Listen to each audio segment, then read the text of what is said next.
네, 안녕하십니까. 방금 소개받은 경희대 사학과에서 근무하고 있는 강인욱입니다. 다시 이렇게 저희 아시아문화전당에 오게 돼서 무척 개인적으로도 영광이고요. 이게 저로서도 개인적으로 언제나 광주는 즐겁게 이렇게 오는 곳이기도 하고 해서요. 무척 반갑습니다. 특히 아시아문화전당이라고 하는 이 공간이 어떻게 본다면 역사적으로 큰 의미가 있는 곳이죠. 현대사의 아픔도 있지만은 동시에 그 아픔을 다양한 지역과 교류를 통해서 이제 새로운 대안을 제시한다는 점에서 저 역시 아주 큰 영광으로 생각하는 그러한 자리가 아닐 수 없습니다. 아마 이번 그 주제가 실크로드라고 제가 이야기 듣고요. 저한테 이제 그 호남문화재연구원에 있는 그 이명진 교수님, 저하고도 큰 저의 그 선배님이 되시기도 합니다만은 그래서 한번 실크로드의 기원을 말해달라고 저한테 주문을 하셨습니다. 예, 상당히 중요하고 쉬워 보이지만 가장 어려운 주제를 저한테 줬습니다. 왜냐면은 실크로드가요, 예, 누구나 다 아는데 모르는 주제입니다. 저는 보통 이렇게 이야기해요. 전문가는 많은데 전공자가 없어요. 이게 바로 실크로드입니다.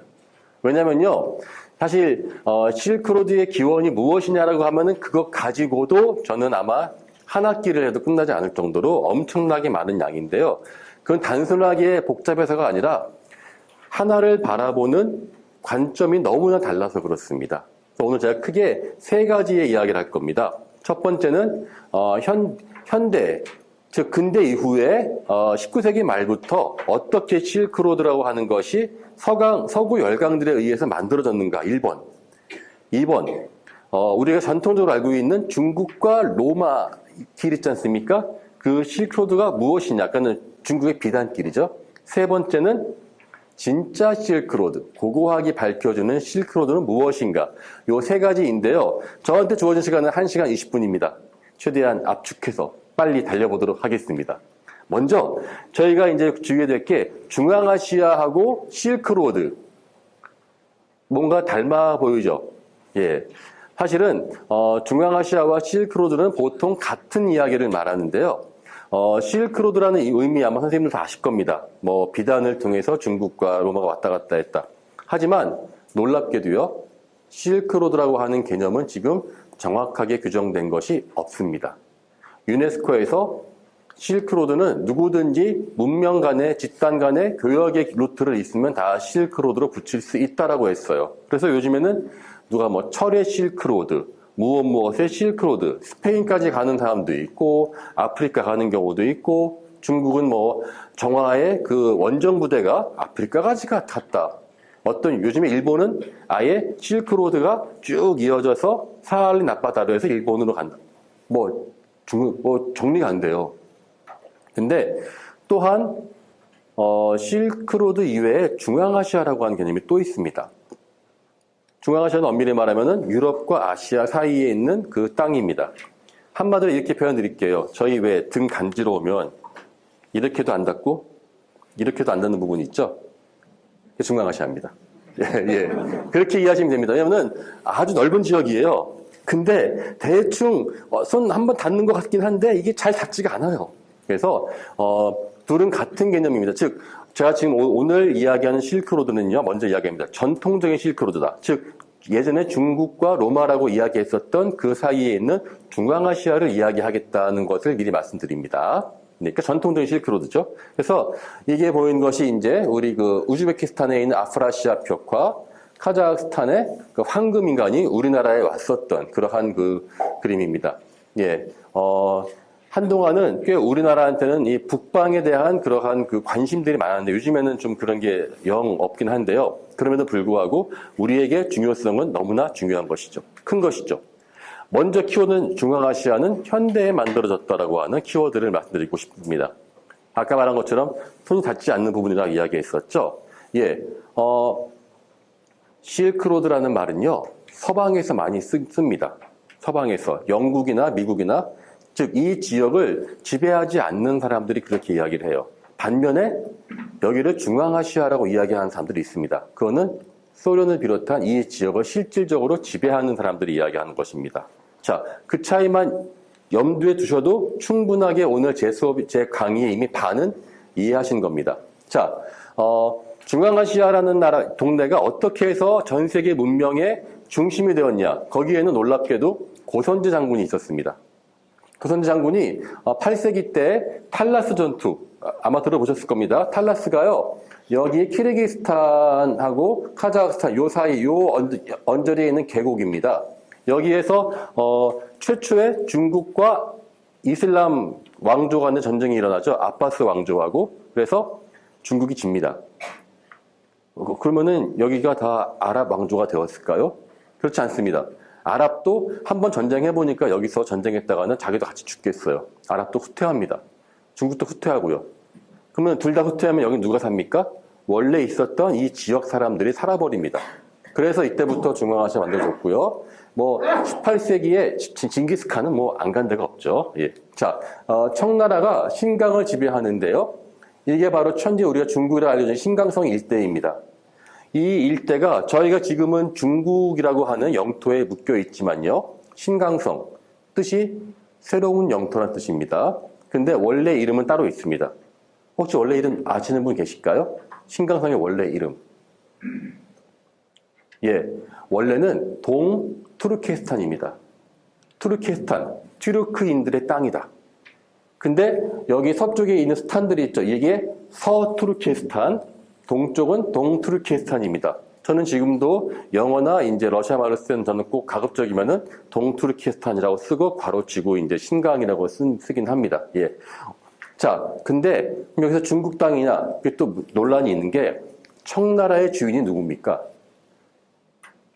여진족이죠. 그리고 한족은 그 밑에 있었던 사람들이죠. 그럼 이게 청나라가 지배한 땅을 중국 땅이라 볼 수 있냐?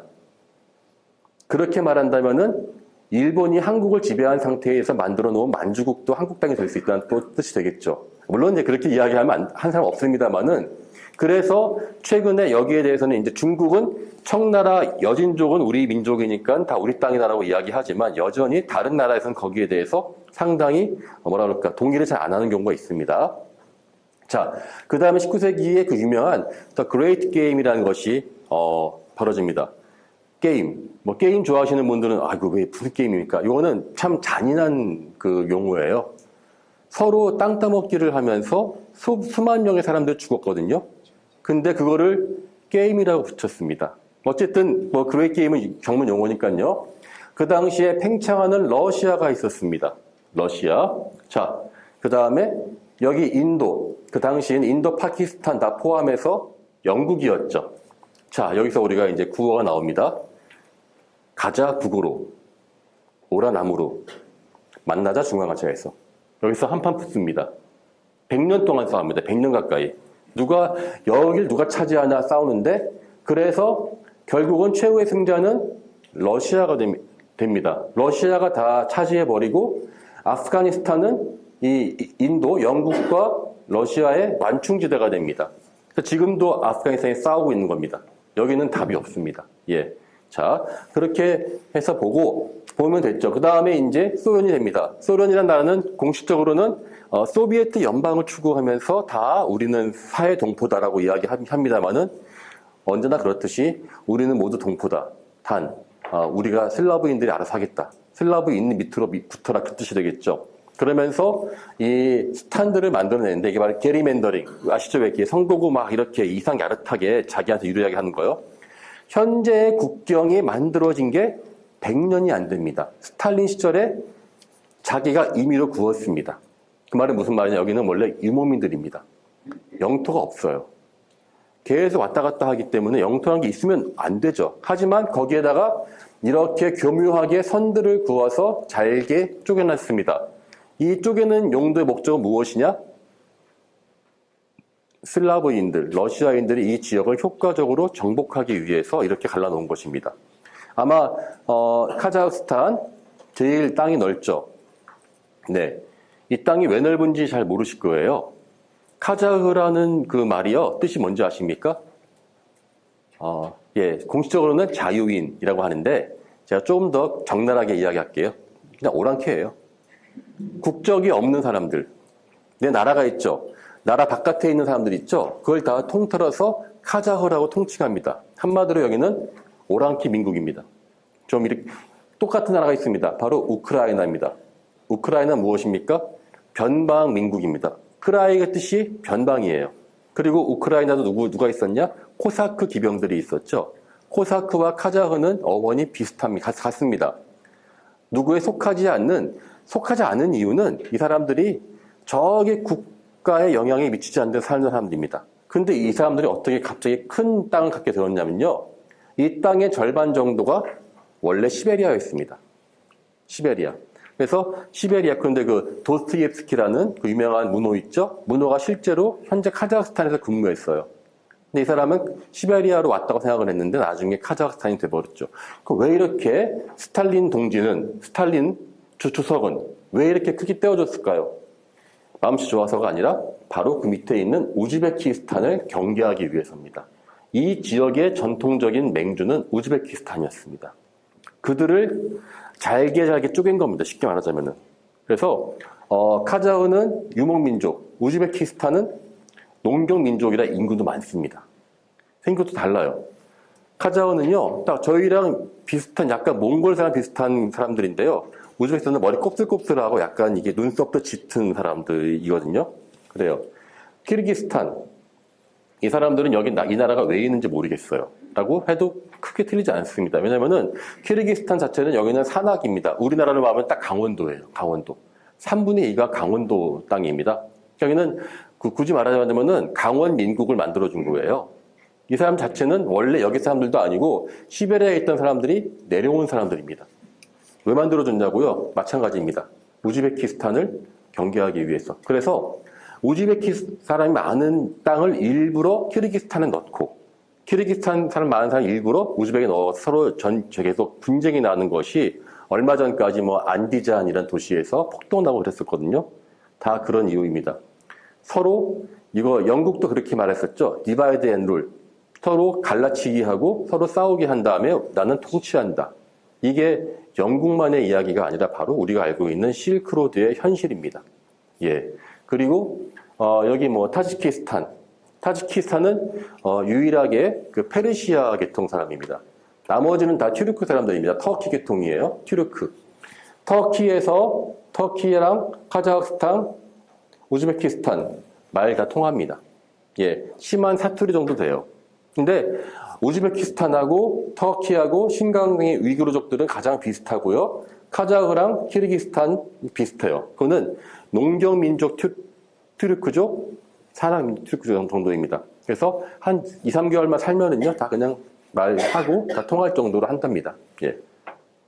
자, 복잡하죠. 이거 하나만 가지고도 이제 하루 종일해도 끝나지가 않는 건데, 근데 이 타지키스탄만 아주 특이한 사람들입니다. 이 사람들이 페르시아 사람들이에요. 페르시아가 여기까지 진출했을 때 다시 돌아가지 못하고 그냥 여기 중앙아시아에 주저앉은 사람들이 바로 이 타지키스탄. 이 사람들은요, 말 어순이나 어족이 아예 달라요. 한국과 영어처럼 달라버립니다. 그래서 우즈베키스탄하고 우즈벡 사람하고 타지키 사람 만나면은 둘이 어떤 나라 말을 할까요? 영어 할 것 같죠? 아닙니다. 다 러시아 말 합니다. 예. 저도 아주 재밌는 적이 있었어요. 제가 한 5년쯤 전에 카자흐스탄에서 이 5개 나라를 모아놓고 이제 이렇게 유네스코 세계문화유산 회의를 한 적이 있었거든요. 공식영어가 보통 이제 영어 불어인데요. 보통 불어는 안 하고서 영어를 하죠. 그 다음에 이제 거기 카자흐스탄이니까 카자흐말 할 것 같지만 또 그거는 뭐 자기들도 사실 러시아 말이 편하거든요. 해요. 그 다음에 이제 저는 한국 대표로 갔기 때문에 뭐 공식적으로 영어 하지 않습니까? 티타임 가질 때 자기들끼리 서로 회의할 때는 다 러시아 말로 하는 거예요. 예. 15개 나라 중에서 11개, 12개 나라가 서로 러시아 말로 통해요. 저까지 끼어드니까 갑자기 너 당신 어디서 왔길래 우리랑 같이 하냐 해서 나중에는 아주 황당했었던 기억이 납니다. 한국 사람이랑 왔는데 자기들끼리 막 섰다 러시아 말로 이야기하는데 그게 아니고 나는 그게 아니니까 그래요? 우리가 오해했군요. 당신 나한테 좀 무슨 나라 말했어요? 러시아 말했습니다. 왜요? 서로 안 통해요. 타직이랑 우즈베키스탄이랑. 근데 재미있는 게 있습니다. 이 페르시아 계통인데요. 페르시아가 낳은 최고의 아티스트 누가 있을까요? 페르시아가 나온 우리 모두가 아는 사람이 있습니다. 락스타. 바로 프레디 머큐리입니다. 프레디 머큐리가 페르시아 사람이거든요. 근데 페르시아 사람들이 사방으로 흩어져 가지고요. 원래는 저기 중심에 있었지만은 타지키스탄이 바로 파미르 고원입니다. 도망쳤거든요. 그리고 일부가 인도로 도망쳐서 인도에 페르시아가 있어요. 페르시아인도 일로 도망갔거든요. 파르시라고 하는데 바로 프레디 머큐리가 파르시 사람입니다. 그래서 타직 가면은 딱 프레디 닮은 그러한 그 조각상들이 2000년 전부터 엄청나게 많이 나오고 있죠. 자, 이렇게 이거 하나만 가도 복잡한데 여기에 또 최근에 또 중국이 자기 땅이라고 1대1로라고 또 하고 있단 말이죠. 자, 실크로드는 전쟁판이다. 이렇게 이야기하시면 될 것 같습니다. 그래서 전통적인 범위는 한 나라에서 당나라까지의 실크로드로 알고 있다. 하지만 실제로는 어떻습니까? 소련 시절에 현재 국경이 만들어졌고 원래 실크로드는 기원전 3000년 전부터 목축과 유목 문화가 등장하면서 본격적으로 형성되었다까지 되어 있습니다. 그래서 최근에 우리가 유라시아가 중요해요, 실크로드 이야기하지만 정말로 복잡한 문화적인 그러한 그것이 점층되어 있습니다. 이것을 하나하나 제가 베껴가면서 한번 이해해 보도록 하겠습니다. 먼저 사실 이게 중앙아시아라는 것을요 이렇게 놓고 보면 됩니다. 자, 이게 그 대흥강량 산맥입니다. 여기가 몽골이 있고 이쪽은 한반도가 있게 만주가 있겠죠. 보통 만주와 초원 지역의 경계를 우리는 대흥강량 산맥이라고 이야기합니다. 그래서 여기만 넘으면은 초원이 등장하죠. 얼마 전에 요즘에 고려 거란 전쟁할 때 거란족 자체가 요 대흥강량 산맥 근처에서 있었던 원래 출신은 만주인데 유목민족 세력을 배워와서 그 큰 크게 강성했던 나라죠. 자, 하나 경계하면 여기가 히말라야 산맥입니다. 그래서 중앙아시아의 기능 자체가 우리 훔볼트라는 그 독일의 그 학자가 있습니다. 아주 유명한 사람이죠. 지리학자. 이 사람이 처음 중앙아시아에 무엇인가가 있다라는 것을 이야기해요.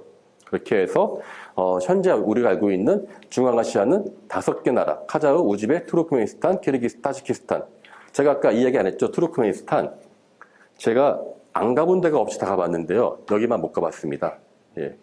중앙아시아의 북한입니다. 가장 그 폐쇄적인 나라이기 때문에 저는 별로 그렇게 사실 가보고 싶지가 않은 게 가려면 너무 준비할 게 많고 까다로워서 그런데요. 그렇습니다. 자, 그래서 중앙아시아와 한국 무슨 관계일까라고 제가 이야기 들어본다면 이렇습니다. 너무 먼 게 아닙니까? 생각할지 몰라요. 근데요, 먼 것이 아닌 게 중앙아시아를 관통하는 것은 바로 유라시아 초원 지역입니다. 초원이라는 것은요, 아주 재미있는 게요, 세상에 초원은 많습니다. 아메리카에도 초원이 있죠. 아프리카에도 있어요. 유라시아에도 있습니다. 근데 유라시아 초원은 달라요. 뭐가 다르냐? 국경 근처에서 우크라이나까지 한 번도 끊기지가 않아요. 쭉 이어집니다. 그래서 저희 왜 징기스칸이건 흉노건 유목민족이 동아시아에서 발행을 했다 하면 꼭 끝이 동유럽에서 끝나는 이유가 실제로 초원이 끝나는 데가 바로 우크라이나입니다. 거기까지는 한 번에 그냥 모든 문화가 이어져 버리는 거예요. 요즘에 그 러우 전쟁 때 왜 드네프를 가지고 왜 싸우지 않습니까? 러시아랑 싸우는 이유가 우크라이나가 드네프르 지역을 나토가 갖고 있으면요. 그 다음부터 러시아까지 쭉 평원으로 이어지기 때문에 그들을 막을 수 있는 자연적인 방어선이 없다고 해요. 그래서 거기를 어떻게든 전쟁에서 빼앗으려고 한다고 이야기하는데 그 정도로 쭉 이어집니다. 바로 여기에서 기마문화, 청동기, 거대한 고분 이런 것들이 한반도까지도 이어집니다. 물론 만주를 통해서 이어지지만요. 그런 식으로 해서 이어집니다.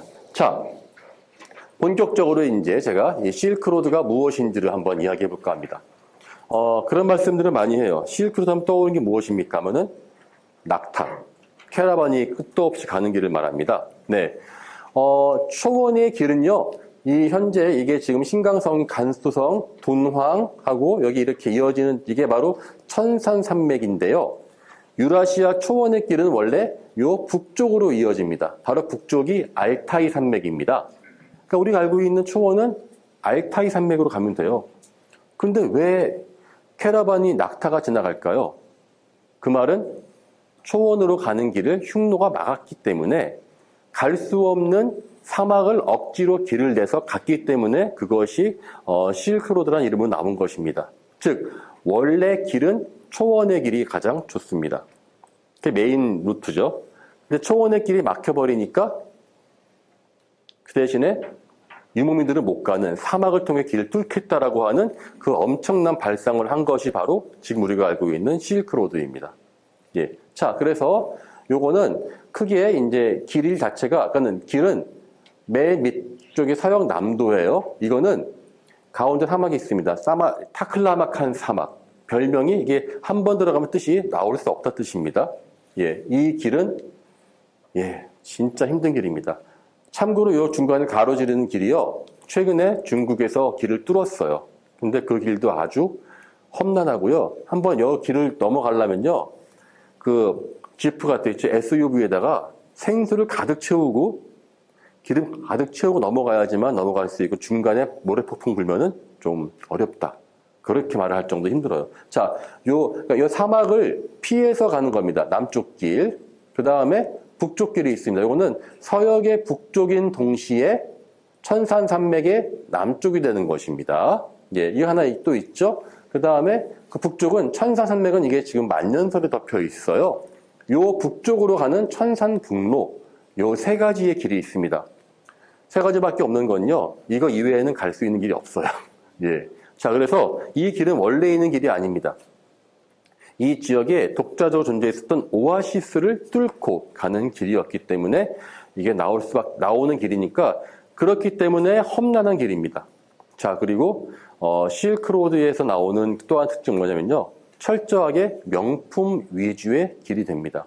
저희가 요즘에 이제 중국이 많이 이제 크면서 해상 실크로드도 같이 이야기해요. 아마 지난번에 아시아 박물관 산책에 한번 남아시아 이야기 하시면서 해상 그 실크로드 얘기 많이 하셨는데요. 중요합니다. 중요한데요. 육상 실크로드와 큰 차이가 있어요. 해상 실크로드는요. 짐 자체를 거의 제약이 없이 배에 실을 수가 있어요. 근데 여기는 낙타에 실은 거 이외에는 넘어갈 수가 없습니다. 철저하게 가볍고 명품 위주로 실을 수밖에 없습니다. 그리고 실크로드의 가장 큰 자산은 무엇이냐? 물건이 아니라 거길 넘어온 사람들입니다. 그래서 여길 통해서 기회를 부리고 노래 부르고 춤추고 아니면은 다양한 재주를 갖고 있는 사람들 자체가 실크로드의 주인이 되었었던 것입니다.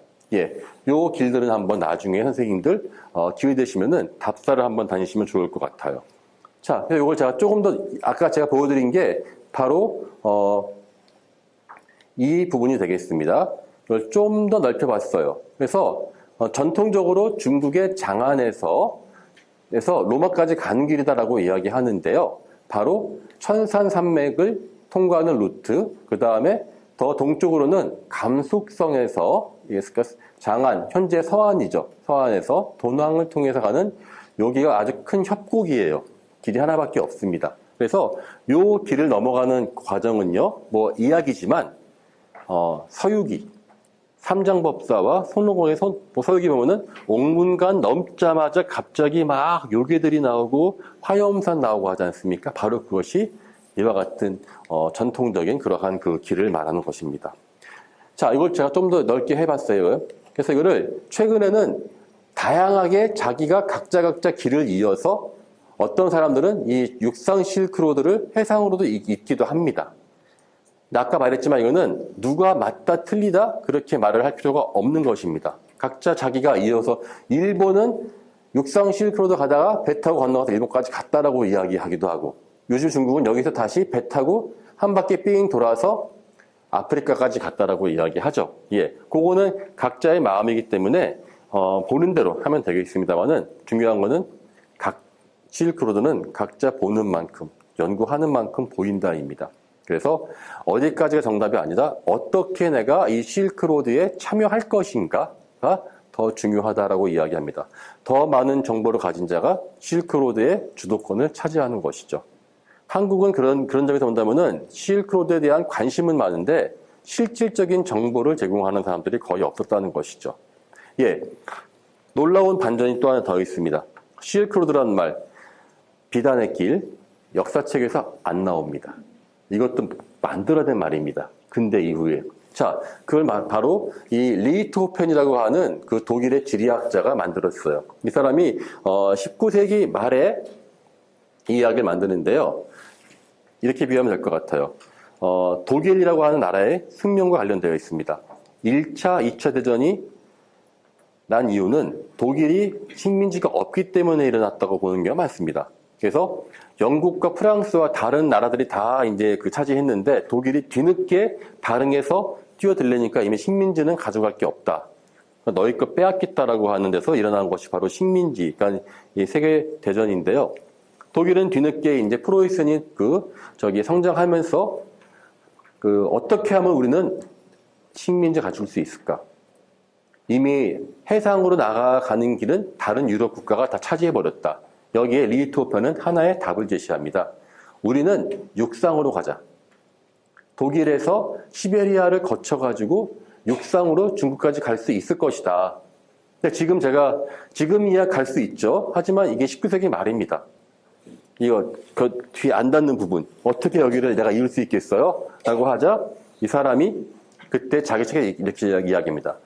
독일 사람들이요, 당신들이 알기 전부터, 2000년 전부터 이미 중국 사람들은 그 길을 이용했었다라고 하면서, 역사 기록에서 동서 문명을 교육했었던 수많은 명품들을 언급을 하는 거예요. 그러면서 거기서 가장 가볍고 아름다운 게 비단이기 때문에 요걸 내가 비단길로 명명하겠다. 이 말은 이렇게 제 비유하면 이렇습니다. 제가 선생님들을 파리로 데리고 가야 돼요. 근데 파리로 간다고 하면 아예 멀어서 못 가요. 그때 루이비통의 길이 있습니다. 가시면은 루이비통을 살 수 있습니다. 이러면 또 달라지지 않을까요? 예. 그러니까는 사람들을 이해시키기 위해서 간단하게 나 거기 비단이니까 엄밀히 말하면 비단은 수많은 물품 중에 하나였습니다. 왜 비단으로 이야기했냐면요. 바로 로마의 카레라고 하는 전투가 있었습니다. 이게 파르티아와 로마가 전쟁을 해요. 근데 로마가 기록적으로 패배를 한 전투가 있었어요. 왜냐면은 이때 파르티아가 달리다가 말 타고 도망가다가 갑자기 뒤로 돌아서 쏘는 파르티안 사법이라고 하는 거 들어보셨을지 모르겠습니다. 저희 왜 우리나라 고구려 벽화 보면은 뒤로 돌아 쏘는 화살 장면이 있습니다. 그 사법인데요. 그 사법을 구사해서 로마인들을 격퇴시켜요. 어떻게 파르티아에 있는 용병이 있었습니다. 유목민 출신. 저기서 오니까 막 도망가죠. 그러니까 로마가 저놈 잡아라 가는데 갑자기 파르티아인들이 겉에 있는 겉옷을 벗어 던지니까 몸에서 불꽃이 확 피어오릅니다. 무엇이냐? 비단 조각이 비단. 화려한 비단이죠. 아직 비단이 막 펄럭대면 이게 좀 불처럼 보이지 않습니까? 그러면 시야가 어지러워지는데 그 사이에서 화살들이 날라오는 거예요. 그게 파르티아의 그 전법이었습니다. 그래서 지금도 로마에서는 지금도 서양에서는 그렇죠. 가장 친한 친구인데 뒤에서 배신을 하는 친구를 파르티안 샷이라고 보통 이야기해요. 근데 그럴 정도로 이제 자기들을 옹호하는데 문제는 이겁니다. 기록적으로 패배하는 와중에도 어쨌거나 파르티아의 비단은 이뻤다. 그래서 그 비단이 그 이후에 로마 사치를 상징하는 상징이 됩니다. 그러자 이 리히트호펜은 그래 우리 그걸 한번 내가 이야기해보자 해서 분명히 우리 아무도 모르지만 여기 그 독일 있으면 여기 보이십니까? 요 붉은색 이게 바로 그 오아시스를 따라가는 그 길이 있고 요걸 따라가면은 중국으로 도달할 수 있다. 시베리아는 그 당시에 독일이 잘 컨트롤할 수 있을 테니까 그렇다면은 남들은 배 타고 한 바퀴 삥 돌아서 그 당시 중국은 어떻습니까? 영국에서는 삥 돌아서 남아프리카 희망봉 돌아서 가는 그 엄청난 그 루트였단 말입니다. 우리는 더 짧게 갈 수 있다. 비단길을 그러니까 엄밀히 말하면 식민지를 우리도 한번 만들어 봅시다. 이렇게 이야기하면서 만들어 놓았고 그러면은 여기는 무엇이 되냐? 마지막 남은 자기들이 차지할 수 있는 식민지의 가능성이 잠재적인 식민지가 되는 것입니다. 그래서 서방에서 경쟁적으로 이 지역을 탐사를 했던 것이었죠. 예, 그래서 그게 바로 아까 말한 그레이트 게임이라고 하는 것에서 촉발되었던 것이었습니다. 이제 이렇게 근대 이후에 이 사람들의 교류는 사실 뭐 이것뿐이 아니죠. 예, 서구 열강들이 이 다른 나라들을 갖다가 침략할 때는 문화도 있고 어쨌든 그 나라를 침략하려고 그러면은 거기에 무엇인가 보물이 있고 돈 될 만한 것이 있다라고 하는 신념이 있을 때 가능하니까 어떻게 본다면은 비단길은 좀 그러한 그 의미가 있었던 것이었습니다. 하지만 이 사람이 이야기했었던 문헌에 등장했었던 그 이야기는 뒤에 나옵니다만은 실크로드는 원래 붙어 있었던 길이 아니었다. 한 나라가 억지로 사막을 뚫었고 진정한 길은 바로 이렇게 유목의 등장과 함께 초원을 통한 문명교류의 길이 이미 있어 왔었던 상태에서 새롭게 길 하나를 뚫은 것이다. 즉 실크로드는 부차적인 길이었다. 유라시아 역사에서 본다면은. 하지만 중국이라고 하는 나라가 다양한 기록을 남겨놓았기 때문에 된 것이다. 그 이야기할 수 있어요. 예. 자, 그래서 이 실크로드는 또 하나 저희가 이해해야 될 게 길이 아니라 점이라는 것입니다. 무슨 말이냐면요. 저희 어렸을 때 점입기 놀이 하시지 않습니까? 이 점은 각각의 그 오아시스에 있는 도시들입니다. 그거를 어떻게 이을까? 이렇게 갈까? 이렇게 갈까? 그거는 각자 그때그때 달라집니다. 그와 같은 임기응변이 실크로드를 다니는 사람들에게 있어야지만 갈 수 있습니다. 그래서 예컨대 앞에 가야 되는데 저 앞에 무슨 쿠데타가 일어났다. 그러면 돌아가야 되겠죠? 다른 길로? 그러한 길을 수십 개를 알고 있어야 됩니다.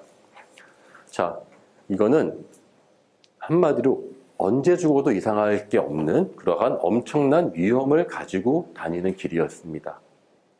왜 갈까요? 그 위험이 있는 길을. 한 가지 원칙. 위험과 이익은 보통 비례합니다. 예. 저희 80년대에 사우디 가셨던 분들 계시죠? 사우디 왜 가십니까? 그만큼의 위험이 있고 힘들기 때문에 그만큼의 이익이 나오기 때문에 가는 것이죠. 예. 그래서 저는 이렇게 이야기해요. 실크로드는 정답이 없다. 왜? 인간의 욕망은 끝이 없기 때문에 그렇습니다. 잘 살기 위한 욕망, 부를 얻기 위한 욕망이 바로 실크로드를 만들어냈습니다. 그래서 물론 음악이나 무용, 종교 정말로 많은 그러한 이득이 있습니다. 하지만 그것들 저희가 순수한 예술적인 감각으로 힘으로 간다? 에이, 그런 거 없어요. 기본적으로 경제적으로 이득이 되어야 됩니다. 엄청난 이득이 보장될 때 사람들은 움직입니다. 예. 자, 요거는 그래서 이 실크로드 특징은 어디 가나 시장이 가장 발달되어 있습니다. 어느 도시를 가든 카자흐스탄의 알마티를 가든 비시킬 가든 바자르 가자. 바자르가 이제 우리 바자회의 같은 어원입니다. 이제 튀르크어 계통은 다 이제 그 시장이라는데 가면은 없는 게 없습니다. 신강성에 있는 그 국제 바자르. 자, 요거는 뭐냐면요. 청나라 때 러시아를 통해서 팔던 맛있는 차 교육입니다. 그 차를 했었던 그 깍다라고 하는 동네입니다. 이 러시아 사람들 차를 마시면서 이제 그 엄청난 그러한 그 부가 중국으로 들어갔죠. 한편 이건 조금 더 추운 그 망가제이라는 러시아 북쪽인데요. 이 사람들이 가면은 모피를 또 교육해요. 추운 데서 지나가는 그러한 교육 루트입니다. 예. 이득이 있는 곳엔 사람이 갑니다. 사람이 가면 문화도 함께 갑니다. 그리고 상인이한테 돈이 있으면은 없던 술집이 생겨나고 없던 극장이 생겨납니다. 네, 맞습니다. 경제적인 이득이 실크로드를 지탱해 왔던 것입니다. 제가 고고학자이지만 왜 이렇게 돈 얘기하나 할지 모르겠지만 사실 그렇습니다. 경제적인 어떠한 그 기반이 없이는 어떠한 것도 확보될 수가 없습니다. 그래서 이와 같은 교육 속에서 사실은 교육이라는 것은요, 저 사람의 돈을 내가 갖기 위해서는 다양한 최대한 부가가치가 높은 것들을 개발하는 것이 필요하고요. 그게 바로 문화의 발달로 이어집니다. 예, 요거는 그 실크로드의 출발점인 그 가욕관이라는 곳입니다. 옥문관 옆에 있는 것이죠. 예, 제가 되게 좋아하는 그림인데요. 예, 꼬치구이. 예, 양꼬지엔 칭떡우의 기원을 보고 계십니다. 2000년 전입니다. 예. 자, 우리 꼬치구이 있죠, 선생님들? 꼬치구이 기원이 어딘 것 같습니까? 유목민족? 중국인? 고려인? 어딘 것 같아요? 우리나라. 예, 많은 분들이 이 꼬치구이의 기원을 유목민으로 알고 있는데 그거는 그렇지 않습니다. 유목민들은요, 꼬치를 국에 끼워서 뭐 굽거나 그렇게 하지 않아요. 그냥 통째로 삶거나 통째로 구워서 자기 휴대용 칼로 쓱쓱 잘라 먹습니다. 어느 세월에 이거 잘라가지고 다듬어가지고 양념하고 꼬우고 하겠습니까? 이거는 실크로드로 다니는 사람들이 빠르게 먹기 위해 정착민들을 위해서 개발된 요리인 거예요. 네, 여기다가 또 양념을 또 기가 막히게 한단 말이죠. 그러면 안 먹을 수 없잖아요. 이동하는 사람들에게 팔 수 있게 적절하게 이거를 꼬아서 만드는 거예요. 네, 또 하나의 바로 이 실크로드의 바로 그 음식이 만두입니다. 선생님들 보통 우리가 만두를 제갈량이 만들었다고 오해를 많이 하시는데요. 그렇지 않습니다. 선생님들 여기서 설날에 만두 빚는 분 안 계시죠? 네, 설날에 남쪽에 있는 분들은 보통 만두 안 빚습니다. 예, 저도 그래서 첫 번째 우리 와이프랑 결혼했을 때 첫 번째 그 결혼의 위기가 설날에 왔었습니다. 저희 집은 전 집이 서울인데요. 다 만두를 빚어요, 집에서. 그래서 우리 와이프는 부산 사람인데, 저기 첫 결혼하자마자 이제 며느리 왔으니까 얼마나 이제 기대했겠죠. 근데 며느리가 좀 있다가 사라져 버린 거예요. 같이 만두 안 빚고. 그래서, 아니, 갑자기 당황했죠. 결혼한 지 얼마 안 됐는데 갑자기 와이프가 사라져 버린 거예요. 방마다 열었지. 당신 어디 있어? 그는 골방을 딱 열었는데, 웬 하기 한 마리 앉아 있어요. 입이 이렇게 나와 있어요, 와이프가. 당신 왜 이렇게 하는? 나는 처음 봐. 당신 뭐 하는지 모르겠다고. 왜 만두를 빚냐고. 당신 집은 뭐 하는데? 우리는 회 먹으러 가는데? 아, 그렇구나. 예. 북쪽의 음식입니다. 만두도. 만두를 만들기 되게 어렵거든요. 근데 왜 만두를 만들어 먹냐? 바로 이겁니다. 탄수화물입니다.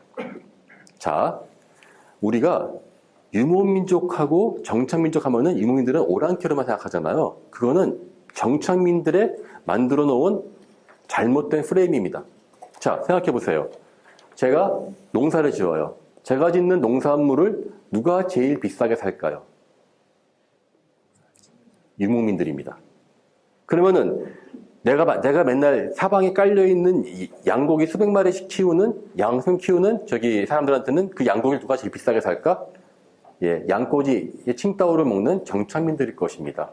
실크로드는 그와 같은 상반된 경제가 붙어있기 때문에 경제적 이득이 극대화된 것입니다.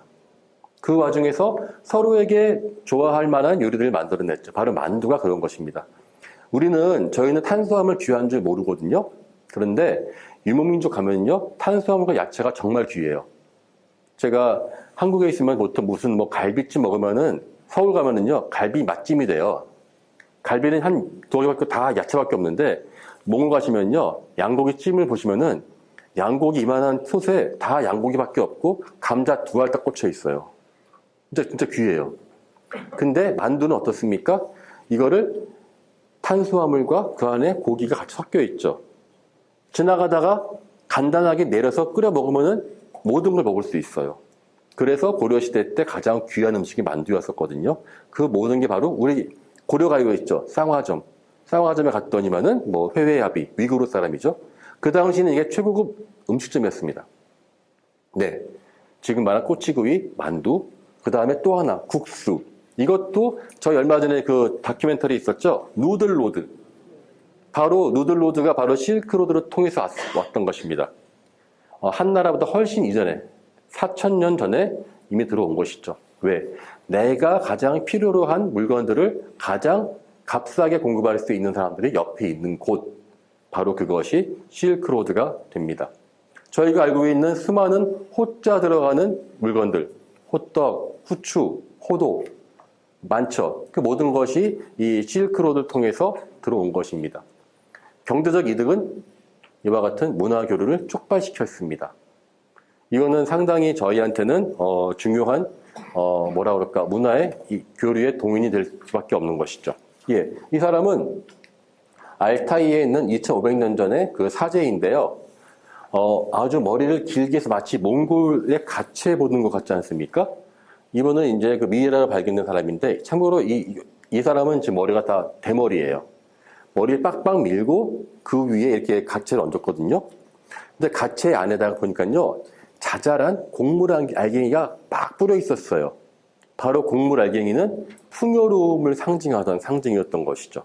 자, 그런 식으로 이 교역 속에서 다양한 문화가 이동해왔던 것이 바로 실크로드입니다. 저희는 그 과정을 공부하면서 당연시 여기고 있는 우리 안에 다양한 그런 문화가 사실은 이 죽음을 넘나드는, 하지만 경제적 이득을 얻는 그러한 목적에서 사람들이 움직였기에 나올 수 있었다는 것이었죠.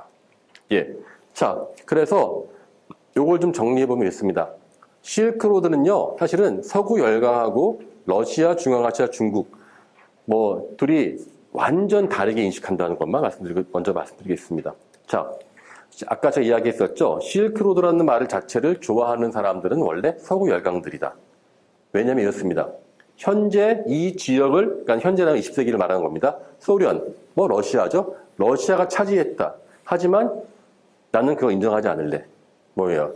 여기는 소비에트 연방이 아니라 유럽이 중국으로 갈 수 있는 길이 원래 있었을 것이다 라고 주장하는 게 바로 서구 열강들의 뜻이었습니다. 그래서 우리나라에서도 보면요, 서양에서 공부하신 분들이 실크로드를 공부하시는 거 보면은 대부분 20세기 약 100년 전의 자료를 가지고 공부합니다. 지금도 그래요. 그러니까 저는 좀 특이하게도 러시아에서 공부했기 때문에 이렇게 할 수 있습니다. 정말 맞는 말이에요. 근데 이건 분명합니다. 지난 100년간 모든 실크로드에 대한 자료는 러시아 말로 쓰였습니다. 예. 당연하죠. 거기가 다 소비에트 연방이었는데, 근데 그 100년간 쓰여진 자료들은 아예 모르고 읽지도 못하면서 100년 전에 영어로 남겨졌던, 아니면 일본말로 쓰여졌던 글들만 보면서 실크로드를 이해한다면은 어떻겠습니까? 예. 한국사 공부한다면서 한국 자료를 안 봐요. 그거 얼마나 맞겠습니까? 물론, 틀리다고 말할 수 없겠지만은 정확하다고 하는 건 참 어렵겠죠. 근데 실제로 우리나라에서, 러시아어를 제대로 읽으면서, 즉, 이 지역의 원 자료들을 보면서 이 지역 연구하시는 분들이 아쉽게도 거의 없다시피 합니다. 그게 이제 큰 차이가 있죠. 그래서 러시아, 중국, 중앙아시아 중국은요, 자기 자료를 갖다 하고요. 반면 서구 열강은 20세기 초반에 자기들이 컬렉션을 모아서 그걸 가지고 연구를 합니다. 그래서 저희는 한국의 실크로드의 인식은요. 제가 이거 드는 이유는 저는 그래서 우리는 러시아 쪽 갑시다, 미국 쪽 갑시다 아닙니다. 한국만의 실크로드는 무엇입니까? 양쪽의 장단점을 다 알고 우리가 그거를 취합을 해서 만들어야 된다는 것입니다. 아쉽게도 그런 이제 연구도 이제 시작이 되고 있으니까요. 좀 앞으로 달라질 것을 같습니다. 예. 자, 이제 두 번째 2부로 넘어갑니다. 이번에 이제 저희가 아까 이야기했던 전통적인, 본격적으로, 이제 그 중국과 로마가 이어지는, 저희가 흔히 알고 있는 역사 기록에 있는 그 실크로드의 모습을 간단하게 볼까 합니다. 제가 앞에서 소개해드렸습니다만 저는 전공이 고고학입니다. 그래서 이 문헌 자료를 제가 자세하게 하기보다는 간략하게 그것이 어떠한 의미였는지 한번 이야기해 볼까 합니다. 장건이라고 하는 사람이 한나라 때 이 서역 착공이라고 해서 서역의 길을 뚫는 일을 합니다. 자, 바로 그 원인은 흉노였습니다. 흉노. 저희가 흉노 그러면 보통 오랑캐의 대명사 아닙니까? 근데 사실 물론 궁극적으로 흉노가 멸망했죠, 중국한테. 근데 처음에 진시황은 흉노가 무서워서 만리장성을 쌓았습니다. 그리고 한나라 유방도 처음에 멋모르고 흉노하고 전쟁했다가 죽을 뻔해서 그 뒤로 200년 동안 꾸준히 조공을 바쳤습니다. 매년 엄청난 양의 물건과 그 공료를 바쳤죠. 우리가 알고 있는 유명한 왕소군이라는 일화 아시죠? 왕소군 미인. 그게 뭡니까? 그만큼 흉노가 무서웠던 것이었죠. 자, 그래서 사실 200년 동안 흉노를 그 엄청난 재화로 마취시켜버리는 거예요. 네. 그래서 흉노는 원래 주변을 정복을 해서 전리품으로 자기 부하들을 나눠주는 게 흉노의 특징입니다. 그러니까 유목민들은요, 월급이라는 게 없어요. 선생님들 월급 저축하시지 않습니까? 유목민들은 저축이라는 게 없어요. 왜? 집이 없잖아요. 돈 들이면 뭐합니까? 돈을 내가 말을 위해 실을 수 없으면 다 버려야 되거든요. 그러니까 그때 선생님 저 월급날인데요. 저성 털자. 그래서 어디 가서 갖고 와서 나눠주는 겁니다. 근데 그 자체가 하나의 커다란 이제 그들을 움직이는 동력인데 그와 같은 정복을 할 이유가 없어요. 왜요? 중국이 매년 그들에게 나눠줄 물건들을 줍니다. 그거는 딴 데 가지 말라. 그래서 그 전까지는 넘사벽이라는 요즘 표현하지 않습니까? 넘사벽 같았었던 흉노를 중국이 조금씩 내부적으로 취약하게 만든 것입니다. 더 큰 게 무엇이냐? 또 하나의 작전, 결혼 작전 되겠습니다. 매년 계속 공료들을 보내자 흉노들은 계속 그 공료들과 결혼을 합니다. 그럼 어떻게 왕소군도 실제로 선우의 부인이었습니다. 왕의. 자, 그게 몇 대째 이어지면 뭐가 됩니까? 왕은 3분의 2 이상은 중국인 피가 흐르는 거예요. 그래서 어머니는 내가 유목민도 아니고 말을 어떻게 타냐. 마차 갖고 오죠. 마차를 또 사와요. 중국에서. 그러면 마차만 주냐? 비단도 같이 줘요. 비단 옷도. 곱잖아요. 그러면은 말을 못하니까. 그러면 마차만 다녀. 마차가 그냥 갑니까? 길 닦아야 되죠. 그런 식으로 200년 동안 살아요. 그 와중에 또 하나의 프로젝트를 추진합니다. 무엇이냐? 흉노의 양쪽 탈을 자르는 겁니다. 자, 흉노가 위에 있고 밑에 중국이 있죠. 그러면은 흉노의 왼쪽은 누구가 됩니까? 바로 현재 만주입니다. 고조선이 됩니다. 고조선. 흉노가 볼 때는. 그리고 오른쪽 날개는 실크로드가 되는 것입니다. 그러니까 우리가 한국과 실크로드 먼 것 같죠? 아니요. 둘은 연동되어 있어요. 그거는 근대 이후 계속 있었던 겁니다. 그래서 먼저 고조선을 치죠. 그러니까 유만조선을 칩니다. 왜? 고조선은 흉노의 왼쪽 어깨라 되어 있었어요. 먼저 쳐버리는 것이죠. 그 다음에 서역, 실크로드를 칩니다. 어떻게? 실크로드로 가는 길을 중국이 뚫어버려야 돼요. 흉노의 힘이 닿지 않는 곳으로. 그것을 장건한테 맡깁니다. 장건은 그래서 그거를 이 서역 출사라고 하죠. 흉노를 견제해서 이 중앙아시아에 있는 월지라는 사람하고 동맹을 맺기 위해서 파견을 하는 것입니다. 가보지 않은 사막을 뚫죠. 그래서 결국 이 사람은 한 번은 흉노한테 붙잡히기도 하고 고생도 하지만은 흉노한테 붙잡히고 난 다음에 흉노의 또 장수가 돼서 또 활동도 하죠. 참 흉노는 관대했던 것 같습니다. 자, 그런데 결국은 이 사람이 성공을 하죠. 그래서 그때 가긴 갑니다. 하지만 이 월지는 갔더니만은 우리 중국인데요. 흉노를 한번 쳐볼래? 그러니까 월지가 저 다 필요 없어요. 몇 번 싸워봤는데요. 흉노는 제 상대가 안 됩니다. 그냥 여기서 쉬었다 가세요라고 해서 결국 실패해요. 장건이. 하지만 가는 길에 얻었던 수많은 정보가 이후 계속 이어지는 중국의 그 실크로드에 대한 그 정보를 제공하는 것이죠. 무엇이든 정보가 힘입니다. 제가 지금 말씀드렸던 한국과 이 극동과 실크로드가 한 연동된다는 그 예를 제가 지금 들었는데요. 그 예를 가장 좋은 비유가 바로 그레이트 게임으로 일어난 사건이 있습니다. 우리나라에서. 뭘까요? 바로, 맞습니다. 거문도 사건입니다. 영국이 실크로드에 있는 러시아가 내려오는 게 견제하기 위해서 성동격서한다고 거문도를 점령했었던 사건입니다. 그리고 러시아, 중국도 마찬가지예요. 중국과 러시아가 아마 현재 사시는 분은 소중 국경 분쟁 아실지 모르겠어요. 극동의 우스리강에서 둘이 전쟁 납니다. 싸움 납니다. 그러자 어떡하냐? 바로 신강성 쪽에서 국경을 쳐버립니다. 그러니까 그거는 원래 연동되어 있는 것이죠. 자, 그렇게 해서 이 장건은 두 번이나 출사해서 이 사람이 결국은 박트리아로 가요. 박트리아는 이제 진짜 전임 미답의 경지를 가죠. 이 사람이 감동을 해요. 감동을 해가지고 내가 드디어 박트리아에 왔구나. 중앙아시아, 현재 아프가니스탄 북부입니다. 왔구나. 감격을 하고 하룻밤 잘 자고 그 다음날 동네에 그 근처에 있는 시장에 갔는데 세상에나 중국제가 있는 거예요. 어디 가나 중국제는 다 있었나 봐요, 옛날에. 그래서 아니 내가 처음이 아니었나 했더니만 실제로 그 전부터 이미 사천성으로부터 이어지는 육로가 있었다라고 나와요. 이게 바로 그겁니다. 사실은 장건이 처음 갔다라고 우리는 알고 있지만 엄밀히 말하면 장건이 처음 간 게 아니었어요. 그 전부터 계속 왔다 갔다 했었습니다. 이 지금 루트 있죠? 사천성, 운남, 미얀마, 박트리아 이어지는 이 길. 이게 바로 얼마 전 다큐에서 나왔었던 차마고도입니다. 차마고도. 예. 경제적인 이익이 있다면은 사람들은 어디든 갑니다. 예. 그래서 장건은 실패했지만 이 장건이 만들어 놓은 길로 결국은 그 다양한 작전을 통해서 한나라는 흉노를 무너뜨립니다. 그렇게 해서 이어지고 그다음부터는 이제 이 실크로드에 대한 그러한 관심이 거의 끊겼죠. 중국도. 왜냐면 이제 굳이 안 가도 흉노가 무너졌으니까.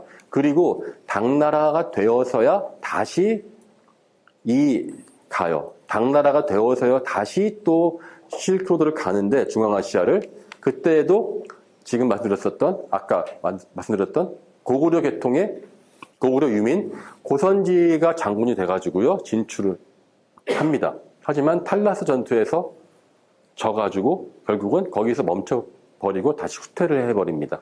여기는 잠깐씩 왔다 간 적은 있지만 이 지역을 항구적으로 정복한 적은 없었습니다. 즉 중앙아시아는 서양도 중국도 아니라 그냥 중앙아시아 사람들이 살고 있었던 그러한 땅입니다. 누구의 게임도 아니었던 것이었습니다. 예, 자, 요거를 제가 한번 설명을 드려봤습니다. 흉노가 이렇게 있으면은 요 흉노의 길을 피해서 이 사막을 통해 가는 길들을 뚫고자 했던 것이 바로 그 당시 일이 되겠습니다. 예, 그래서 하지만 제가 또 하나의 이제 실크로드에서 보여지는 또 다른 그러한 그 세 번째 저희 간단한 이야기를 할게요. 시간이 지금 많이 지나갔어요, 제가요. 생각보다 시간이 빨리 지나가네요. 예. 얼마 전에 이 성룡이 나온 영화가 있어요. 드래곤 블레이드라고 해가지고요. 이 로마인들이 현재 중국에 살고 있다라고 하는 그러한 그 얘기 나온 적이 있습니다. 예. 그 얘기 잠깐 해드릴게 해요.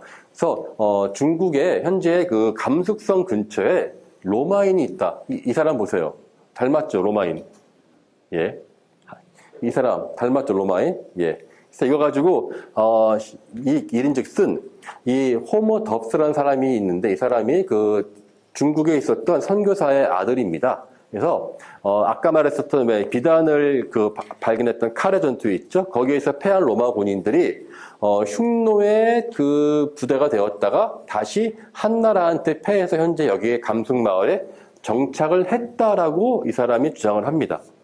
그래서 이것이 사실 이 사람은 좀 뭐라 그럴까 몇 가지 유물을 가지고 이어가지고 현재 이 말씀을 왜 드리냐면요, 의외로 유튜브를 보시면요 너무나 엉터리나 과장된 것들이 과장된 것이 더 재밌잖아요. 또 원래 예. 막 퍼져 있어요. 그래서 유럽인들이 원래 로마인들이 살고 있었다. 이걸 또 재밌잖아요. 그래서 이거를 현재 리치엔이라는 마을에서 있었다라고 하는데 리치엔이 리한 또는 해서 알렉산드리아라고 하는 것의 음차거든요. 그래서 매년 로마인 축제를 해요. 여기에서. 예, 그래서 정말 로마 군대가 중국에서 마을을 이루고 있었을까 하는 생각인데요. 네, 결론부터 말하자면요, 로마인들은 가지 않았습니다. 왜냐고요? DNA를 해봤어요. DNA 했는데 관계가 없는 것으로 나옵니다. 그럼 아까 있었던 서양인들은 무엇입니까? 원래 이 지역은 서양인들이 왔다 갔다 하던 지역입니다. 서양인은 서유럽만 있는 것이 아니라 중앙아시아는 유럽인과 아시아인들이 같이 섞여 있었던 세계 최초의 아마 가장 다문화적인 지역이 바로 실크로드였습니다. 저희 아까 말했던 쌍화점에 회외아비가 내 손을 쥐더에다 있죠. 그 회외아비. 바로 그 사람들이 바로 유럽인 계통입니다. 근데 왜 로마인을 자취했을까 하면요. 바로 여기에는 서양 중심의 문명에 대한 이해가 있습니다. 저희도 보면은 요즘에 특히 그 중국을 아주 싫어하시는 분들이 많거든요. 그래서 중국이 다 이제 중국은 원래 자신들 것은 없었다는 식으로 이야기하는데 사실 그러한 인식이 예전에 서양인들도 가지고 있었어요. 그래가지고 모든 중국의 문명들은 로마에서 내지는 서양에서 전래시켜줘야지만 발전이 되었을 것이다라고 생각했었고, 또 중국 사람들은 일종의 서양인 컴플렉스죠. 우리도 로마 얼마나 재밌을까 해서 그걸 가지고 영화를 만들고, 최근까지 보면은 그 중국이 서양인에 대한 컴플렉스로 그러한 영화나 이런데 그 검증되지 않은 역사를 실크로드가 마치 그러한 그 다양한 그 신비가 미스터리가 있는 것으로 묘사를 하기 때문에 상당히 많은 오해가 있다는 것입니다. 예, 그럼 진짜 이제 3부로 이어집니다. 예, 중국인 이전에 있었던 실크로드, 그 길은 언제부터 열렸을까요? 네, 그거는 바로 인도 유럽인의 탄생이라는 것과 관련되어 있습니다. 예, 자, 실크로드는요, 약 한 5,000년 내지는 뭐 6,000년쯤 전에, 지금 보이시죠? 여기 우크라이나부터 시작해서 이 만주까지 이어지는 거대한 초원지대에서 특히 요 근처, 여기 카스피의 북쪽의 볼가강 유역 일대에서 최초의 유목민들이 등장하기 시작합니다. 자, 유목이란 무엇이냐? 이렇게 설명드릴 수 있습니다. 초원하면 뭐가 떠오르십니까, 선생님들은? 초원. 말. 양. 초원의 집 하면은 옛날에 그 미국 드라마 있었죠? 예. 어떤 분은 얼마 전에 했더니 초원의 집 가는 강 선생님 아마 모르시겠지만 옛날에 이주일 선생이 광고하던 극장식 클럽도 있었어요. 네. 기억나세요, 그런 거? 아, 예, 아이고, 예. 자, 근데 초원 그러면 아주 낭만적으로 저희는 많은 이야기 하거든요. 근데 그 낭만적인 초원은요, 딱 1년에 3개월 뿐이에요. 엄청 추워요. 예. 영하 40도 넘습니다, 거기. 사람이 살 수가 없어요. 강우량이 500mm 전후이기 때문에요. 농사를 지을 수가 없기 때문에 초원은 기본적으로 사람이 못 삽니다. 그래서 신석기 시대에는 초원에 사람이 안 살았었어요. 농사를 지을 수도 없고 물도 충분하지 않으니까. 근데 인간은 이 초원에 있는 풀들을 먹을 수가 있습니까? 없습니까? 먹으면 안 됩니다. 예. 저희 예전에 한번 저 대학 때 장터 같은 거 할 때 파전할 때 파가 없으면은 잔디를 뜯어와라. 뭐 이렇게 하셨던 농담도 있는데 그건 농담입니다. 하시면 안 됩니다. 그 초원에 있는 풀들은 대부분 경우는 위가 4개인 그러한 그 우제류 동물들만 먹을 수 있습니다. 인간은 먹으면 절대 안 됩니다. 살 수가 없었죠. 근데 여기에서 기가 막힌 아이디어를 발명합니다. 무엇이냐? 나는 그 풀을 못 뜯어 먹는다. 대신에 그 풀을 먹는 동물을 키워 먹자. 네. 농사와 똑같은 원리인 거예요. 다만 농사는 한 군데 앉아서 계속 씨를 뿌린다면은 거기에 적합한 동물, 그게 양이든 염소든 뭐 그쪽에서 잘 적합한 것들 몇백 마리를 키워서 계속 뜯어먹게 하는 겁니다. 저는 거기서 다시 먹죠. 이 목축동물의 특징, 고기를 무한정 보존할 수 있다. 자, 우리 그 초원에서 양고기를 몇 달씩 보존하는 방법 무엇이 있을까요? 몇 달씩 하는 조정 방법 그냥 살려두면 됩니다. 네, 살려두면 됩니다. 예, 그러니까 예, 한 달입니다. 그러니까 조절 가능해요. 냉장고 없어도 괜찮아요. 그 다음에 우유를 짜지 않습니까? 우유로 치즈를 만들어 먹으면은 한 마리 분량의 단백질이 아니라 두고두고 내가 계획을 해가지고 몇 마리 분량의 단백질을 만들어낼 수 있습니다. 단점이 있습니다. 어떤 단점? 계속 이동해야 돼요. 풀들을 엄청 많이 뜯어먹죠. 그래서 계속 넓게 이동해야 되니까 이 사람들 초원만 보이면은 초원을 계속 옮겨 다닙니다. 자, 이 사람들이 그래서 서쪽으로는 유럽까지 가고요. 동쪽으로는 현재의 시베리아, 알타이 산맥, 실크로드 근처까지 가는 것입니다. 바로 이 사람들이 5,000년, 그러니까 6,000년 전에 시작돼가지고요. 시베리아로 5,000년 전에 나오는데 이 사람들의 그 이름은 얌나야 문화입니다. 얌나야 문화. 얌나야는요, 러시아 말로 구덩이. 그 뜻이 야마예요, 야마. 야마 문화다. 구덩이에 무덤을 썼다 뜻인데 이 사람들은 거기에 목축과 함께 청동기도 함께 만들었습니다. 이 사람들이 현재 인도 유럽인들의 조상입니다. 그래서 이 문제는 아주 그 유럽에서 아주 큰 주제가 돼가지고요. 이 얌나야 사람들의 이야기나 아니면 이 초기 목축 이야기는요, 사이언스나 네이처 같은 최고의 과학 잡지에 자주 실리는 주제이기도 하죠. 자기 민족 기원이니까. 시베리아에서는 이 사람들을요, 아파나시예브 문화라고 해요. 너무 이름이 어려워서 죄송합니다. 근데 원래 고고학자들은요, 그 땅이 있는 지역을 가지고 이름을 붙이는데 이미 러시아 마을 이름이 아파나시예보라는 마을이 생겨가지고 됐습니다. 예, 자, 이거 보이시죠, 돌. 요 돌 사이에 가운데 무덤이 구덩이가 있고요. 예, 구덩이에서 이제 파면 되는 것입니다. 네, 얼마 전 영화 파묘가 나와가지고 이렇게 되면 사람들이 귀신 안 나오냐고 저한테 많이 물어보는데요. 예, 제가 손을 댄 모든 해골과 무덤에서 귀신 나왔으면 지금 제 어깨 위에 수백 명이서 서로 줄다리기 하고 있을 거예요. 괜찮습니다. 예. 자, 무덤 파면 이렇게 나옵니다. 이렇게. 그리고 여기는 말이 목축동물 중에 하나였죠. 나중에는 이제 원래 여기서 목축을 하던 사람들이 나중에 말을 키울 때 말이 빨리 도망가니까 그걸 잡기 위해서 말에다가 올물을 던져서 재갈을 끼워서 말을 타기 시작합니다. 그게 바로 기마 문화의 시작이에요. 근데 그 얘기는 제가 오늘 다 하면 시간이 많이 걸리니까 이 정도로만 하고요. 중요한 거는 이 초원이라는 것이 빠르게 왔다 갔다 하는 그러한 사람들의 모습으로 되었고, 여기서 점진적으로 동쪽으로 갔다는 것입니다. 이게 진짜 최초의 실크로드인 것입니다. 실크로드의 기원은 중국이 아닙니다. 바로 이 지역을 개발했었던 최초의 유목민들이 되는 것입니다. 자, 그래서 요거 보이시죠? 이렇게 해서 요거는 제가 사진을 왜 갖고 왔냐면요. 우리나라 그 빗살문 토기의 밑이 뾰족하죠? 그게 왜 뾰족하다고 배워주셨습니까? 모래 위에 세우기 위해서. 전 세계에 모래사장이 우리나라만 있는 것이 아닌데 왜 한국만 그렇죠? 예, 동해안은 왜 밑이 뾰족하지가 않을까요? 네. 자, 그러니까 그 밑이 뾰족하다는 거는 제 생각에는 물론 그것도 하나의 원인이 될 수 있지만, 보세요. 여기는 이 최초의 목축인들, 5,000년 된 최초의 실크로드의 사람들은 바닥이 뾰족해요. 설마 빗살문 토기인들이 여기까지 왔나? 토기도 빗살문 토기잖아요. 예. 관계가 있을까 없을까요? 이 사람들은 모래 위에 꽂기 위해서 이렇게 했을까요? 혹시 아이디어 있으십니까? 네. 네. 아마도 이거는 뾰족한 이유는요, 우유에서 유제품을 만들기 위해서 고형물이 잘 침전시키기 위해서 만들었을 가능성도 있습니다. 왜냐면은 우유는요, 염소나 소젓 그냥 드시면 대부분 다 배탈 납니다.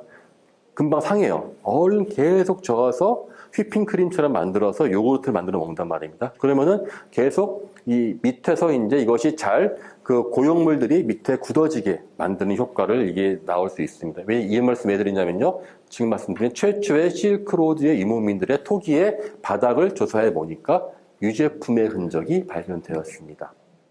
어떻게 본다면은 그러니까는 밑이 뾰족한 거는 무조건 모래사장뿐 아니라 그와 같은 실질적인 용도도 있었을 것이다라고 볼 수 있죠. 예. 그 다음에 이 사람들이 서쪽으로 와서 나중에 타클라마칸 사막까지 갑니다. 예, 아까 사막이죠. 말했던. 예, 여기에, 제가 정말 이거 장관 아닙니까? 보세요. 끝도 없는 사막에 사람들이 무덤이에요, 무덤. 4,000년 전의 무덤인데요. 이게 로프노르 또는 소아라고 하는 유적지인데요. 아마 보통 사람이 돌아가시면은 저승 갈 때 어떻게 간다라고 생각하죠? 어떤 데서는 이제 하늘로 마차 타고 가는 사람들도 있을 것이고, 기마민들은 말 타고 간다고 하는데, 많은 사람들은 이제 배 타고 간다고 생각하죠. 요단강도 건너고, 예, 삼도천도 건너지 않습니까? 예, 이분들도 그런 생각이 있었나 봐요. 배가 배 모양 관을 만들었어요. 그리고 그 앞에 길 잃어버리지 말라고 노를 딱 꽂았습니다. 묘비명처럼. 무려 4,000년 전에 이 지역으로 왔었던 최초의 실크로드를 만들었었던 사람들입니다. 예, 바로 이 지역. 이거는요, 지금 하나 나왔다가 아니라 이 사람들은 이 초원에서 타클라마칸 사막을 넘어왔다는 것이에요. 근데 아까 제가 말씀드렸으면 가로질러서 넘어온다는 것은 불가능해요. 지금도 안 돼요. 아마 이분들은 사방에 점진적으로 점점이 퍼지면서 살 곳을 찾다 보니까 여기까지 온 것이죠.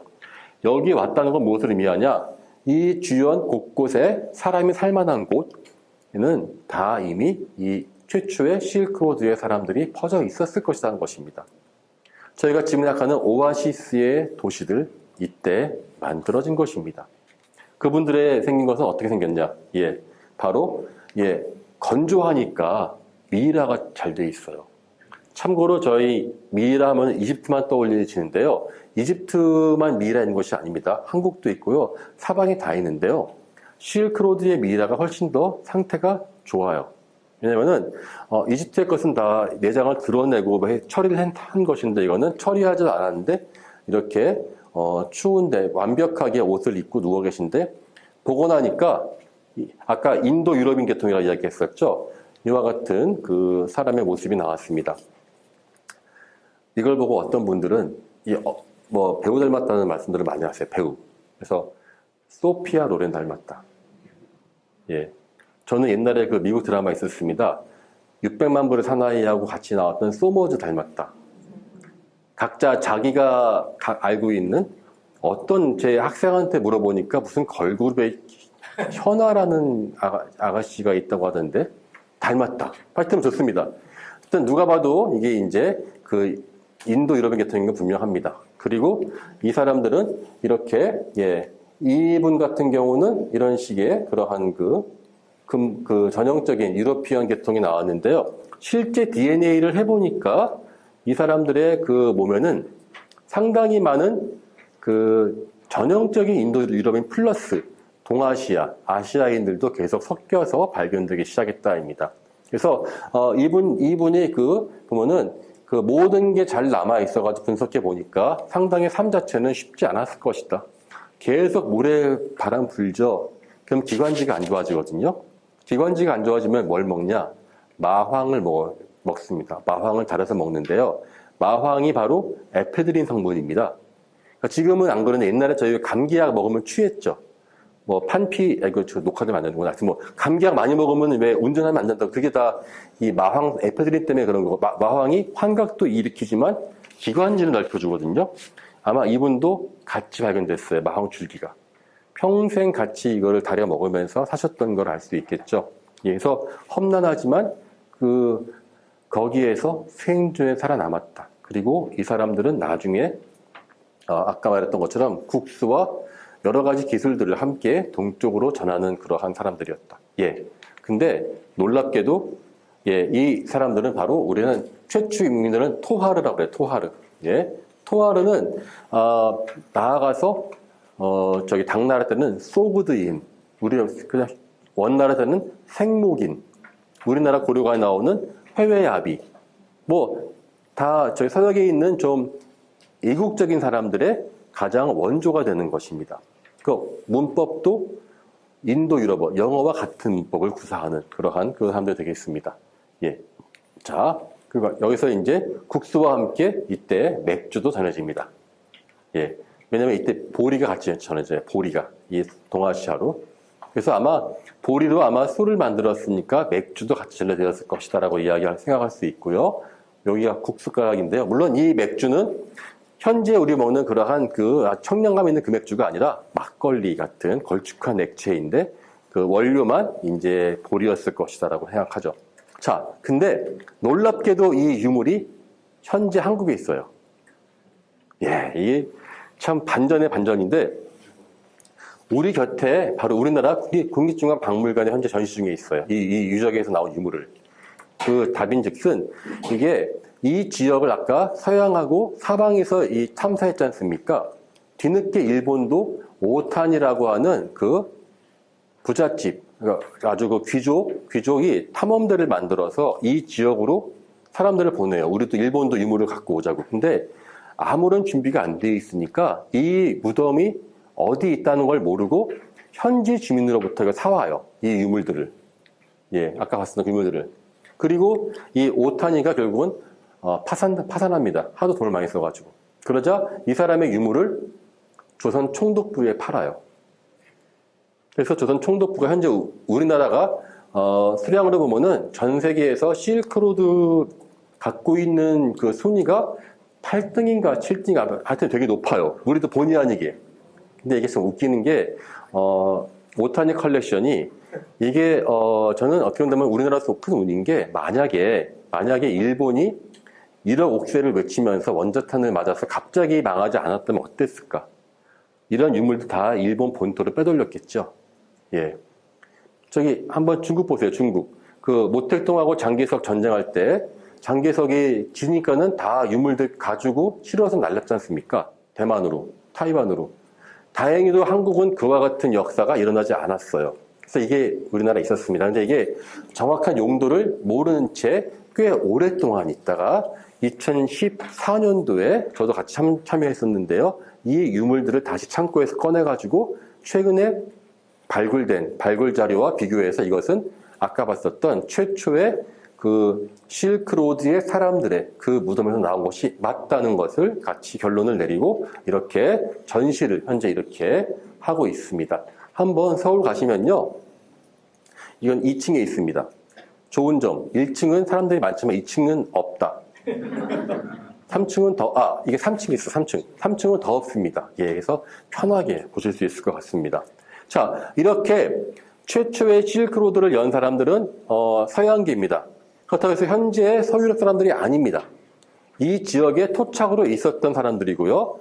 이 사람들은 중앙아시아 쪽에서 살면서 동아시아와 계속 같이 함께 왔습니다. 저희가 오해하는 게 서양은 처음부터 끝까지 다 유럽, 인도 유럽인, 동양은 동아시아는 전부 다 몽골로이드. 절대 그렇지 않습니다. 언제나 우리와 함께 살아왔던 것입니다. 실크로드가 우리와 함께 한다는 것은 바로 우리의 문화가 자체가 다문화였다는 걸 보여주는 것이죠. 이게 진시황의 무덤 근처에 발견된 사람의 인골입니다. 요거는 진시황 무덤 자체는 발굴할 수가 없고요. 근처에 마치 능참봉처럼 그 능을 관리하는 사람들과 여러 가지 다른 배장묘들이 있는데요. 거기에서 발견된 사람들입니다. 서양이 닮았죠. 자, 그리고 이거는 2000년 전 현재 몽골 울란바토르에서 발견된 흉노의 그 카페트입니다. 이거 무슨 히피처럼 헤어밴드도 두고 가니까는 무슨 지미 핸드릭스 같지 않나요? 네, 자, 그리고 이거는 중국의 연나라, 그 북경 근처에 있는 연나라에서 발견된 황금 장식이에요. 완전히 서양 사람이죠. 그러니까 우리하고 언제나 있어 왔었어요. 자, 그래서 아까 흉노의 고분에서 발견된 그 카페트에 있는 사람 모습입니다. 이 사람 보고 어서 많이 봤다라고 생각했거든요. 네. 근데 제가 가끔 보면 진짜 공부하다가 막히다가 보면요. 자다가 갑자기 탁 떠오르는 경우가 있어요. 실제로 그렇습니다. 분명히 저 고분을 제가 카페트 조사를 하고, 이거 분명히 와서 봤는데 했더니만은, 예, 찾았습니다. 예, 우리 안에는 서양인 같은 모습들이 참 많이 있거든요. 예. 이것뿐입니까? 이렇게 서양인은, 예, 이거 보세요. 이게 그 희랑대사라고 하는 고려전에서 공개가 얼마 전에 이제 이게 그냥 국보가 됐죠. 저는 이분 보면 이게 완전히 유럽인 같지 않나요? 예. 자, 이런 식으로 저희 주변에 언제나 이렇게 다양한 이국적인 모습들이 숨어 있습니다. 바로 그분들은 갑자기 멀리서 온 것이 아니라 바로 우리와 함께 있었던 최초의 실크로드를 열었었던 바로 그 사람들이 우리와 함께 있기 때문에 그런 것입니다. 예. 그래서 제가 빠르게 결론을 내리고요. 예, 요거는 이제 저기 뒤에는 제가 생각한 요거만 해서 결론을 맺겠습니다. 시간이 다 돼가지고요. 실크로드의 시작은 열강들의 식민지 쟁탈전이었습니다. 그리고 중국의 그 흉노를 견제하는 대책이었습니다. 하지만 진정한 실크로드의 주인은 누구일까요? 러시아, 중국, 영국, 일본? 아닙니다. 거기 있는 바로 그 사람들입니다. 광주의 주민은 누구입니까? 광주에 있는 분들입니다. 여기에 다른 그 말 자체가 어불성설입니다. 자, 실크로드라 이야기한다면 저희는 마치 실크로드를 가운데 그냥 지나가는 길로만 생각할지 몰라요. 그렇지 않습니다. 그 안에서 목숨을 걸고 교육을 하면서 경제적인 이득을 얻고 사방에 문물을 전해주었고 그 일파가 한국까지 오게 했었던 바로 그 사람들입니다. 하지만 우리 주변에서 너무나 많은 오해가 있습니다. 그 다음에 이 서방이 만들어 놓은 식민지 경쟁의 어떠한 그 실크로드가 최근에는 중국이 그걸 이용하고 있죠. 왜 시진핑이 중국이 전 세계를 경제를 제패하겠다라고 하는 계획을 하면서 그냥 중국 경제가 아니라 왜 실크로드 1대1로라는 이름을 붙였을까요? 그건 바로 실크로드가 가지고 있는 그러한 패권주의적 성향을 잘 알고 있기 때문에 그런 것입니다. 서양이 말했던 것처럼 우리가 그 다음에 우리가 차지하겠다. 자, 그럼 한국이라는 나라는 어떨까요? 한국은 상당히 유리합니다. 왜냐고요? 요즘에 K 컬처가 또 요즘에 또 아주 그냥 크죠. 요즘에는 이제 오히려 이제 저도 얼마 전에 지난 2월 중순에 미국 갔다 왔는데요. 한국 거에 대한 엄청납니다.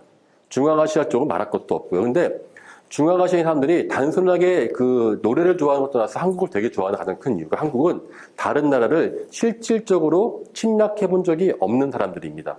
한국을 좋아한다고 해서 한국 사람들 자기네들을 침략할 것이다. 거의 그렇게 보지 않습니다. 근데 이제까지 중앙아시아에 영향력을 미쳤었던 모든 나라들은 잠재적인 그들의 적이었습니다. 실크로드는 진정한 모습, 전쟁과 약탈이 아니라 공존과 다문화로서의 상징을 이들과 함께 할 수 있는 유일한 선진국 어디냐? 한국입니다. 한국을 좋아하는 저는 K컬처라는 것이 너무 퍼지고 있는데 이것의 근방은 우리가 갖고 있는 문화적 역량과 우리의 같은 식민지로 경험했었던 아픔이 있기 때문에 우리는 더더욱이 그들과 가까이 할 수 있다고 보거든요. 그래서 인디애나 존스 있죠? 이 모델이 되는 사람 중에 하나가 랭던 오너라는 사람인데 이 사람도 실크로드에서 약탈을 했었던 그러한 고고학자입니다. 저희가 인디애나 존스를 되게 좋아하시는 분들이 많은데요. 인디애나 존스는 사실 유물 약탈자입니다. 네. 저보고 인디애나 존스 같이 하냐고 해서 제가 그렇게 했다가는 어떻게 했습니까? 경희대학교 K모 교수, 중앙아시아 불교 유적에서 채찍 휘두르면 난동 피워. 그러면 나오겠죠. 네. 자, 그와 같은 약탈이 아닙니다. 저희는 공존과 협력과 그리고 평화가 필요합니다. 저희는 다 준비되어 있고요. 무엇보다도 실크로드가 우리와 함께 이어져 있다는 것은요. 우리가 결코 다른 사람들을 배척하는 그러한 단일 패러다임이 아니라 진정한 다문화와 공존의 철학을 함께 갖고 있다는 것을 의미합니다. 바로 실크로드는 공존이고 다문화입니다. 이상 마치겠습니다. 감사합니다.